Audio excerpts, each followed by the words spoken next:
thank you so much for tapping in, turning on, tuning in with Enchantress, the Babbler, on our revolutionary rise of high that's happening right now at this moment in time. Hello. So let's dive in, because the energies are shifting once again, my friends, and as always, I want us to soak this in, right? Because, you know, when we speak astrology here, we're not speaking from a place of fear or faith or believing the planets are controlling us and that kind of thing. We're speaking through the language of symbolism, right? The language of energy, right? The ancient art of observing cycles, right? As above, so below, as within, so without, right? So the cosmos become a mirror, so to speak, right? Reflecting back to us the seasons we move through internally, mentally, emotionally, spiritually, physically, right? Because just like nature has seasons, so do we. So here I come, Enchantress the Babbler, you know what I mean? So this June super new moon in Gemini is asking us very powerful questions, right? Are you willing to become a student of your own evolution? Because Gemini is the seeker, the question asker, right? The collector of information, the messenger, the storyteller, right? The bridge between one thought and another, right? So Gemini reminds us that sometimes the biggest transformation does not begin by changing our entire external world. Sometimes it begins, most times it begins, right? With changing the conversation we are having inside of our own mind, right? Because our thoughts become language, our language becomes choices, our choices become patterns, right? Our patterns become the reality we are experiencing. And this is where awareness becomes the doorway. And this new moon is not just any new moon. I know I always say that, but whatever, it is. But either way, it's a super new moon, meaning the moon is closer to Earth in its orbit, symbolically amplifying the energies of new beginnings, right? But unlike a super full moon, this is not necessarily about everything being exposed outwardly, right? The new moon is the darkness, the void, the cosmic womb, the space before creation, the place where the seed exists before anyone else can see the garden, right? And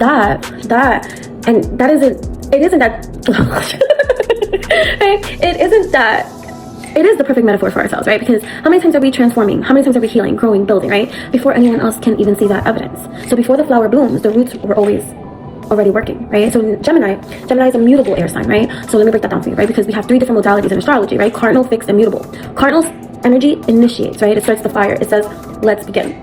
Fixed energy stabilizes, right? It builds. It says, let's commit, right? But mutable energy, this transforms, right? It adapts. It says, life is changing, so how do I evolve with it? And that is Gemini, mutable air, the shapeshifter of the mind, right? The reminder that sometimes we are not stuck because life refuses to change. Sometimes we are stuck because we refuse to change the story we keep telling ourselves, right? And so this becomes even more powerful because we are entering the pre-shadow period of Mercury retrograde, right? And I know everyone hears Mercury retrograde and immediately thinks, oh no, right?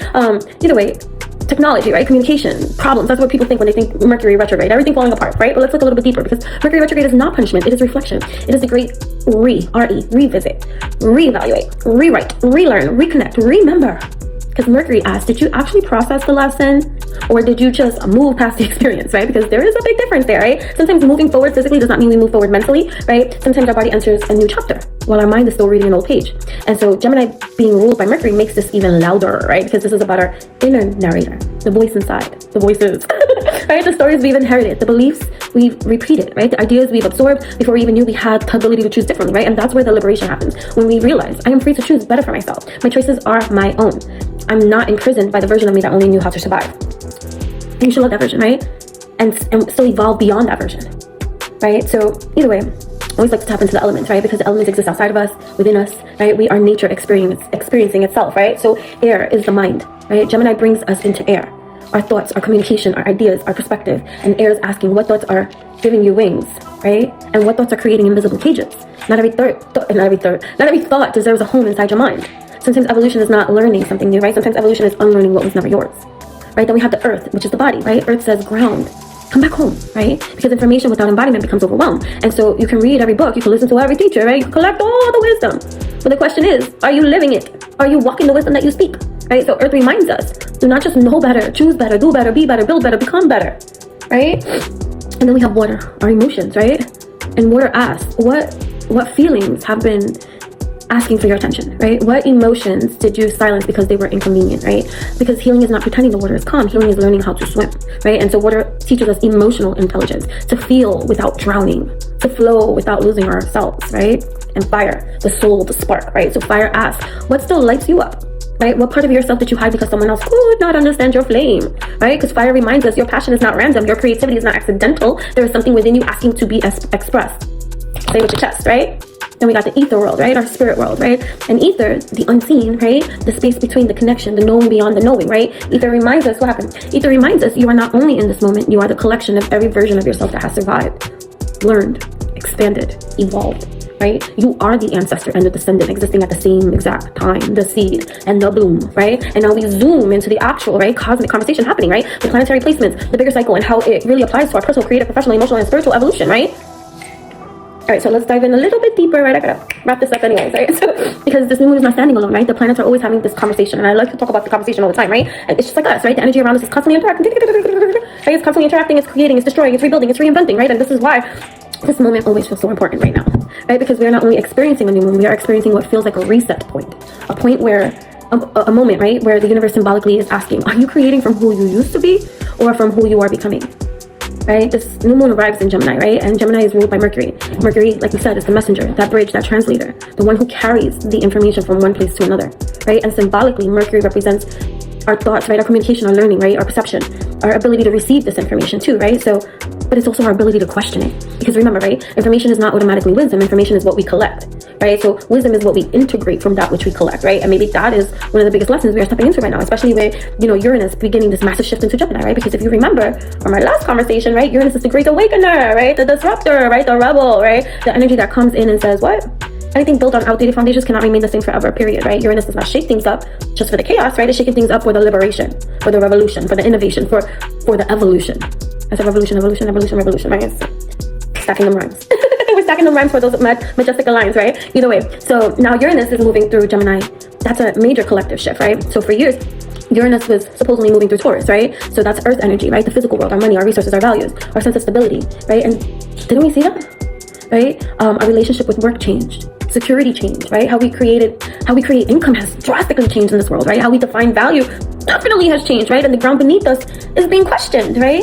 And now the revolution moves from earth into air, from matter into mind, right? From the physical structures into the invisible structures, our thoughts, our communication, right?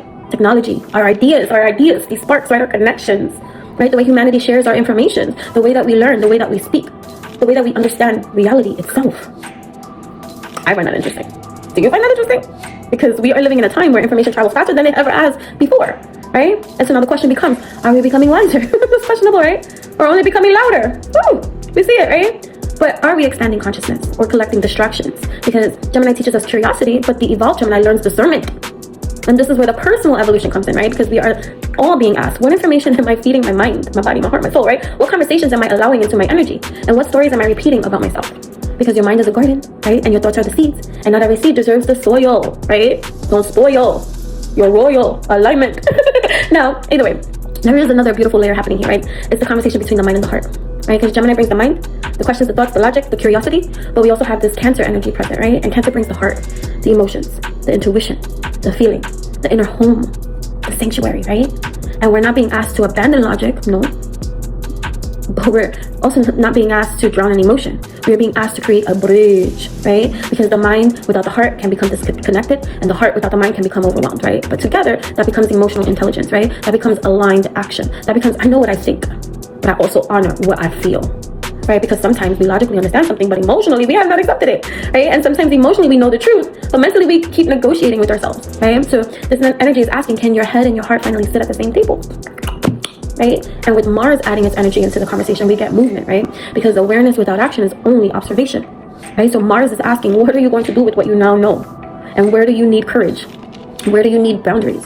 Where do you need to stop waiting for permission, right? Because communication is not only speaking, communication is also doing what, right? It's also about the boundaries that you set, right? It's about the choices that you make, the rooms that you leave, like, right? The dreams you finally decide to pursue because you deserve it, right? Your life is always communicating something. The question is it speaking your truth? I get emotional.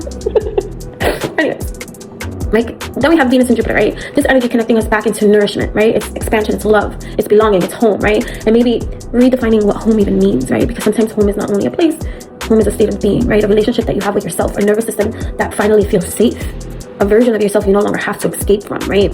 And this connects beautifully into that Mercury retrograde pre-shadow period, right? Especially right now, right? You know, Mercury retrograde gets blamed for everything. The computer crashes, right? Mercury retrograde. I start stumbling on my words. Mercury retrograde, right? The text doesn't send. Mercury retrograde, right? The X comes back. Mercury retrograde, right? But let's go deeper than that, because Mercury retrograde is not the villain. Mercury retrograde is the review. It is a cosmic invitation into the reflect, review, revisit, reconsider, reevaluate, reconnect, rewrite, rebirth, right? Read. Right? And the pre-shadow period is interesting because it's almost like the universe starts dropping breadcrumbs, right? So pay attention, right? What conversations are coming up, right? What old thoughts are resurfacing? What situations are starting to feel familiar, right? Because sometimes life repeats the lesson, right? Not because we failed, but because we are finally ready to respond differently. So it's revisiting those thoughts of the mindsets that we had that keep us, glued like a prisoner to a truth that may not even be ours or may not even be truth, right? So this is where you get to reclaim your power, right? Because healing is not always changing what happened. Sometimes healing is changing the relationship we have with what happened and how we perceive it, right? Changing the meaning, changing the narrative, right? Changing the identity we built around the experience. As a writer, this is a strong one for me, right? Gemini reminds us the storyteller can change the story. What? Say that to somebody that it hates the editing aspect of writing, right? But we are the storytellers of our lives, right? So as we move through this new moon portal, right? Ask yourself, where have I outgrown my own mindset?